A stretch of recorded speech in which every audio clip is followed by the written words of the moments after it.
Aujourd'hui, on va parler de Grenade. Oui, tu as raison, Philippe, on va parler de la ville de Grenade. Les Maures sont le peuple qui, à l'époque, ont eu la plus grande influence sur la ville de Grenade. Ils y ont régné pour près de 800 ans et elle devint la capitale du royaume des Maures. Qu'est-ce qu'ils faisaient à Grenade? Qu'est-ce qu'ils faisaient à Grenade, Philippe? Le royaume de Grenade était très riche et prospère à cause du commerce. Ils contrôlaient le Gibraltar et ça leur permettait de faire du commerce avec toute la Méditerranée et l'Afrique du Nord. Ils dominaient l'industrie de la soie à cause de la soie de très grande qualité qu'ils produisaient. La demande était tellement grande que la soie constituait l'une des plus principales sources économiques du royaume de Grenade, dont une grande partie de la population gagnait sa vie. Qu'à visiter à Grenade? À Grenade, Philippe, il y a un monument qui est le monument le plus emblématique de la ville qui s'appelle l'Alhambra. L'Alhambra fait maintenant partie des sites protégés de l'UNESCO, puis ça veut dire forteresse rouge en arabe. Elle est faite à base d'argile et de pierres rouges, puis elle a été construite par la dynastie des Nasrides qui étaient des Maures. Et la construction a duré plusieurs siècles. Ça faisait quoi l'Alhambra? L'Alhambra, elle était initialement conçue comme une zone militaire, puis elle est devenue une résidence royale, la cour de Grenade, et elle était considérée comme centre d'innovation et d'échange culturel. On la considérait comme un paradis. Les Maures venaient du désert de l'Afrique du Nord, et pour eux, la végétation, les jardins et les fontaines d'eau représentaient l'abondance. C'était pour avoir de l'eau dans la forteresse. Eh bien, Philippe, il y a beaucoup de fontaines, effectivement, dans la forteresse de l'Alhambra. Puis, elle est située sur une montagne.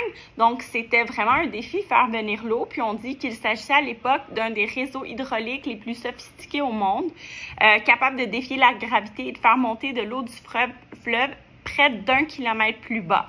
Ça ressemble à quoi l'Alhambra? L'Alhambra, il note une architecture purement islamique, avec des inscriptions en arabe, de calligraphie, de poèmes, des colonnes, des tuiles peintes, des motifs géographiques, ainsi que des plafonds muqarnas. Les muqarnas sont une spécialité islamique en 3 dimensions qui sont très complexes.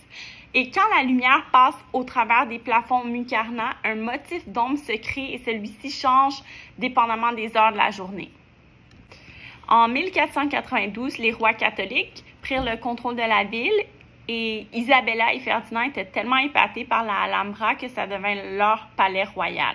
Et c'est même dans la Alhambra que Christophe Colomb a proposé son idée d'expédition en Amérique.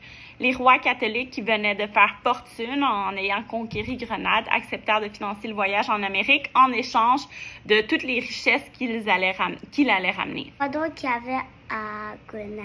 À Grenade, Philippe, il y a la chapelle royale de Grenade qui se trouve au centre de la ville.